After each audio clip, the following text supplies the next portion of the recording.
ዝኾና ታንክታት ተባሪኾን ኣብ ዓለም ተሰሚዑ ይፈልጥኒ ጥዒት ሄሊኮፕተር ክትማርኽ ንሕና ሰሚዕና ይፈልጥና ጥዒት ሄሊኮፕተር ክትዋጋእ ኢላ ተኸደሰ ክትማርኽ እዚ ተሰሚዑ ይፈልጥኒ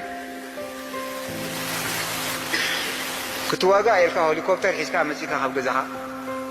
ክልተ ብሓንሳብ ማዕረብ ዓረት ሓደ ነቲ ሓደ ክሕልዎ እታ ሓንቲ ፀረ ኣየር 14.5 ገይሮም ሃሪሞማ እቲ ናይ ነዳዲኣ ንኽእል ነዳዲ ኩሉ ወዲቑ ፓይሎት ከዓ ኩሉ ክፈት ነዳዲ ክፈስስ ምስ ረኣዮ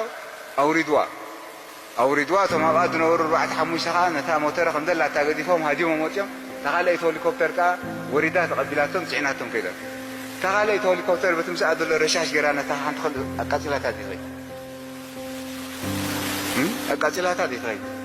ሰብ ክትቀትል ኣብ ገዛኣ ተበጊሳ ብውሕዲ ነታ ሻርሻር ትብል ዘላ ሄሊኮፕተር ምስ ሞተራ ንዓ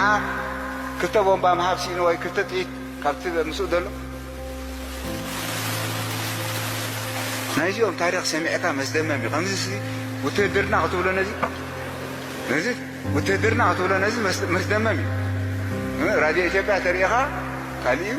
ዓለም ዝዛረቦ ትሰማዕካ ካሊእ ከምዚ ዓይነት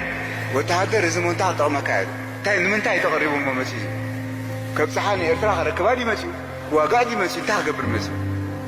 ምስ መፀ እዚኣ ሻርሻር ትብል እቶም ኣብኡ ዘሎ ጓሶት ምርዳእ ሲኖም ኣብዚ ላይ ሎም መፂኦም ነጊሮሞም ነቶም ኣብታ ጥቓ ዝነበሩ ናይ ፀረ ኣየር መፂኦም ሪኦም ሶም ቀሲልካ ቅረብ ውፃእ ክትብል ገለ ክትብል ቀሲልካ ሶም ከማን ተሃዊኾም እንተደሃርሞዋ ነደደት እንታይ ደህውካ ኣለዎም እዚኣ ኣበይ ከይትኸይድ ዋላ ቁርብተይ ምስ ተስአት ኮልኩብላ ክእልዮም ቀሲሎም መፂኦም ፍሖ ኢልካ ቅረብ ኣብ መወዳእታ ሰብ ዘይብሎም ኮትፍዋ ይኩሉ እዮም ስኢሎም ገዲፎማ ሻርሻር ትብሉ ወዲኣ ሞተራ ነዳዲኣተን ዝነበራ